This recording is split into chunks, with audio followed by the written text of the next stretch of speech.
नमस्कार मित्रांनो, सोमजाई माता तीर्थयात्रा आयोजित उज्जैन यात्रेचा आपण आज पहिला दिवस पार चला तर आता आज आपण आता इकडे आलोय उज्जैन मध्ये. ही उज्जैन ही एक अवंतिका नगरी ह्याला जुन्या काळी म्हणत होते. आता आपण पहिल्यांदा जाणार आहे महाकालेश्वरला. महाकालेश्वर हे स्वयंभू मंदिर आहे.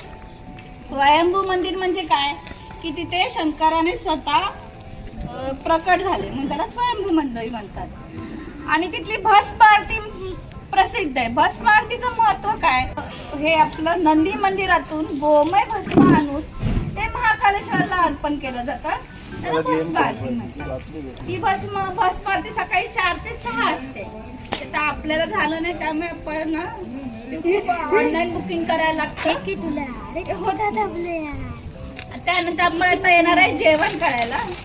महाकालेश्वरचं दर्शन घेणार आहे. तिथे अजून 1-2 मंदिर आहेत जवळची, ती पाहून परत रिटर्न आपण इकडे यायचंय, जेवायचंय आणि सगळ्यांनी परत दुसऱ्या ठिकाणी बघायला जायचंय. तर संध्याकाळी आपण बघणार आहे काळभैरव. काळभैरव मध्ये काय महत्वाचं की तिथे दारू अर्पण केली जाते आणि ती दारूचे देवाला दिली ना तर ती आपोआप जाते. ती कुठे जाते अजून शास्त्रज्ञांना पण त्याचं माहिती नाही मिळालेली. आणि ते मध्य प्राशन काळात प्रथा कशी पडली, जेव्हा नरकासुराचा वध झाला देवीने केला, तेव्हा काळभैरवाने आनंदित होऊन ती दारू प्राशन केली होती म्हणून त्याला ते अर्पण केली जाते. हे या इथल्या उज्जैनचं आपलं महत्व आहे. हे आज आपण सगळं फिरणार आहोत, तर करूया एन्जॉय. चला. नमस्कार, मी सुषमा सोमजाई माता तीर्थयात्रेमध्ये आपल्या सर्वांचं स्वागत करीत आहे. आज आपली उज्जैन इंदोर यात्रा सुरू होत आहे. आजचा पहिला दिवस. सकाळी अवंतिकेने आम्ही हॉटेलवर आलो, चहा नाश्ता झाला. आता आमची स्थानिक ब्रह्मंतीला सुरुवात होत आहे.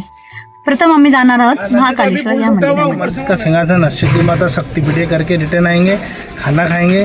खाना खाने के बाद आउट ऑफ सिटी में राजा भरतरी गोपीचंद की गुफा, गढ़कालिका, काली माता शक्तिपीठ, काल भैरव जहाँ दारू का प्रसाद चढ़ता है.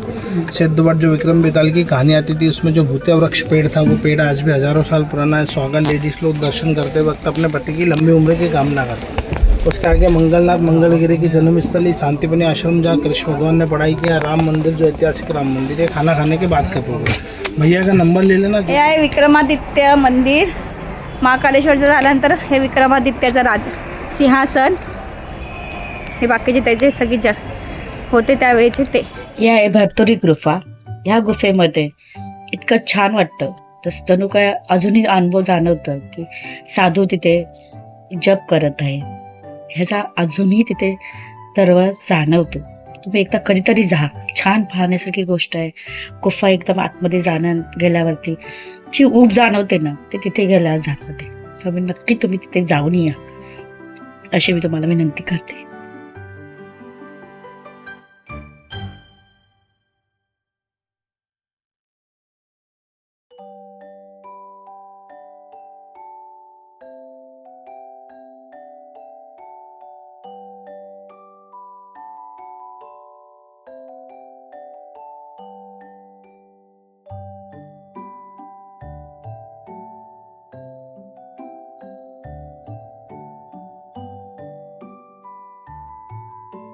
आपण आज जिथे निघाले त्याला ते आहे ओंकारेश्वर मंदिर, शंकराचं मंदिर.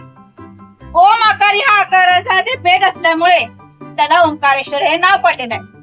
आपण तिथे जाणार आहोत. आता आपल्याला जायला 5 तास लागणार आहेत, यायला 5 तास लागणार आहेत.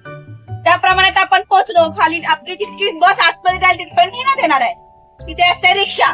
रिक्षामध्ये प्रत्येकाने 5-5, 6-6चे ग्रुप करा आणि मग ती रिक्षा ठरवायची आणि पर पर्सन 30 ते 40 रुपये घ्यायचे, ते द्यायचे आणि आपण मंदिरात जायचं, दर्शन घ्यायचं, परत येऊन रिक्षात बसायचं आणि येऊन बसमध्ये यायचं आणि आपल्याला मग यायला परत 5 तास लागणार आहेत. त्याप्रमाणे सगळ्यांनी 4 वाजेपर्यंत या, जेणेकरून 4ला आपण निघालो तर आपण 9 वाजेपर्यंत इथे येऊ. जेणेकरून 9 वाजेपर्यंत आलो तर आपण जेवणाला इथे बसू शकतो. जरा थांबा ना, गाणी जरा रोको ना, गाणे केले 4 म्हणजे बघा 4, 5, 6, 7, 8, 9 वाजेपर्यंत आपण येऊ. 6 वाजले तर आपल्याला यायला 11 वाजते.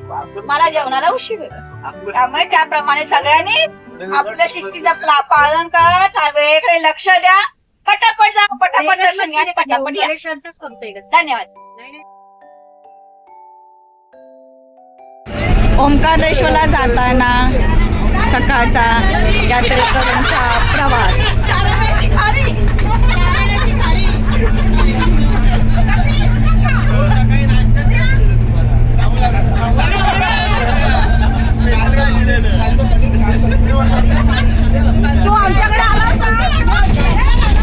कशी वाटली व्हिडिओ कमेंट बॉक्समध्ये कमेंट करून सांगा. लाईक आणि शेअर करायला विसरू नका. आमच्या नवीन यात्रे सामन्यासाठी लवकर आम्हाला संपर्क करा. धन्यवाद.